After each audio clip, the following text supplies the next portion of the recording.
Hi friends, welcome back to Annapurna kitchen and Kannada blogs. ಇವತ್ತು ನೋಡಿ ಸಿಂಪಲ್ಲಾಗಿ ಆಲೂ ಫ್ರೈ ಮಾಡೋದನ್ನು ಹೇಗಂತ ತೋರಿಸ್ತೀನಿ. ಮೊದಲಿಗೆ ಒಂದು 4 ಆಲೂಗಡ್ಡೆಯನ್ನು ಹೆಚ್ಚಿ ನೀರಲ್ಲಿ ಹಾಕ್ಕೊಳ್ಬೇಕು. ಹೀಗೆ ಸಣ್ಣಗೆ ಹೆಚ್ಚಿ ಆಮೇಲೆ ಬಾಣಲೆ ಇಟ್ಟು ಬೆಳ್ಳುಳ್ಳಿ ಹಾಕಿ, ಬಾಣಲೆಗೆ 1 ಟೇಬಲ್ ಸ್ಪೂನ್ ಆಯಿಲ್ ಹಾಕಿ, ನಂತರ ಬೆಳ್ಳುಳ್ಳಿ ಹಾಕಿ, ಬೆಳ್ಳುಳ್ಳಿ ಚಟಪಟ ಅಂದ ನಂತರ ಆಲೂಗಡ್ಡೆ ಹಾಕಬೇಕು. ನೋಡಿ, ಆಲೂಗಡ್ಡೆ ಹಾಕ್ಕೊಂಡು ಸ್ವಲ್ಪ ಫ್ರೈ ಮಾಡಬೇಕು.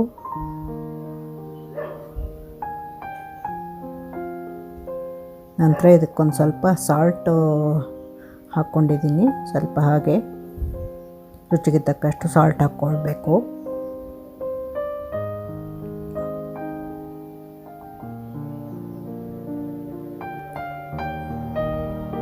ನೋಡಿ, ಸ್ವಲ್ಪ ಚೆನ್ನಾಗಿ ಆಯಿಲ್ ಹಾಕಿರ್ತೀವಲ್ಲ, ಸ್ವಲ್ಪ ಚೆನ್ನಾಗಿ ಆಲೂಗಡ್ಡೆ ಫ್ರೈ ಆಗಬೇಕು.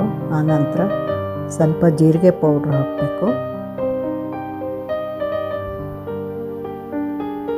ನೋಡಿ, ಜೀರಿಗೆ ಪೌಡ್ರು ಹಾಕಿ ಮಿಕ್ಸ್ ಮಾಡಬೇಕು.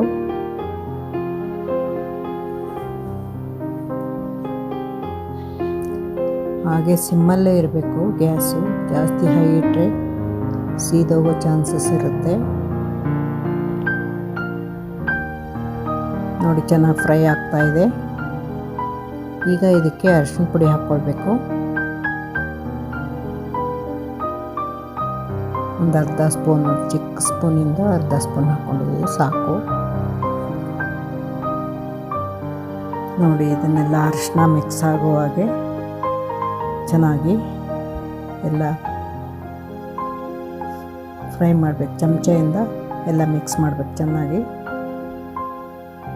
ನಂತರ ಸ್ವಲ್ಪ ಮುಚ್ಚಿಡಬೇಕು 1-2 ನಿಮಿಷ. ನಂತರ ಅದಕ್ಕೆ ಚಿಲ್ಲಿ ಪೌಡರ್ ಅಂದರೆ ಖಾರದ ಪುಡಿ ಹಾಕಿದ್ದೀನಿ. 1-2 ಸ್ಪೂನು, ಚಿಕ್ಕ ಸ್ಪೂನಿಂದ, ಟೀ ಸ್ಪೂನಲ್ಲ, ಅದಕ್ಕಿಂತ ಚಿಕ್ಕ ಸ್ಪೂನಿಂದ 2 ಸ್ಪೂನ್ ಹಾಕಿದ್ದೀನಿ. ನಂತರ ಚೆನ್ನಾಗಿ ಖಾರ ಕೂಡ ಮಿಕ್ಸ್ ಆಗೋ ಹಾಗೆ ಚೆನ್ನಾಗಿ ಕಲಿಸ್ತಾ ಇರಬೇಕು.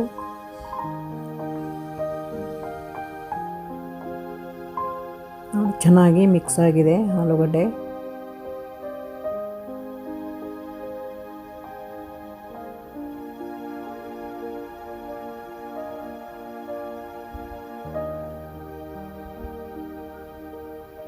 ಸ್ವಲ್ಪ ಸಿಮ್ಮಲ್ಲಿ ಇಟ್ಬಿಡಬೇಕು.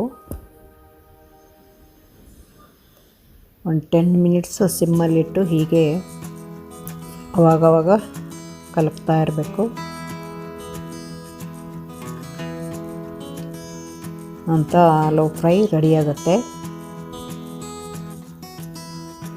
ಇದು ತುಂಬ ಈಸಿ. ಅನ್ನದ ಜೊತೆ ನಂಚ್ಕೊಳ್ಳೋಕ್ಕೆ ಚೆನ್ನಾಗಿರುತ್ತೆ. ಅನ್ನ ಸಾಂಬಾರು ಊಟ ಮಾಡ್ತೀವಲ್ಲ, ಇದು ಕೂಡ ಈ ಥರ ಮಾಡಿಕೊಂಡ್ರೆ ಚೆನ್ನಾಗಿರುತ್ತೆ, ಟೇಸ್ಟಿಯಾಗಿರುತ್ತೆ. ನೋಡಿ, ಆಗ್ತಾ ಬಂತು ಆಲೂ ಫ್ರೈ. ಇದಕ್ಕೆ ನೀರು ಹಾಕೋ ಅವಶ್ಯಕತೆಯೇ ಇಲ್ಲ.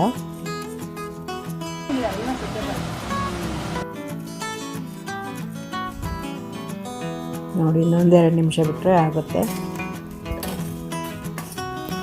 ನೋಡಿ, ಕಲರು ಆಗಲೇ ಚೇಂಜ್ ಆಗಿದೆ. ಎಲ್ಲ ಚೆನ್ನಾಗಿ ಫ್ರೈ ಆಗಿದೆ, ಆಲೂ ಫ್ರೈ ಆಗಿದೆ ಎಲ್ಲ. ಯಾರೆಲ್ಲ ಇದುವರೆಗೂ ವಿಡಿಯೋ ನೋಡಿದ್ದೀರಾ, ಥ್ಯಾಂಕ್ ಯು ಸೋ ಮಚ್. ಹಾಗೆ ನನ್ನ ಚಾನಲ್ನ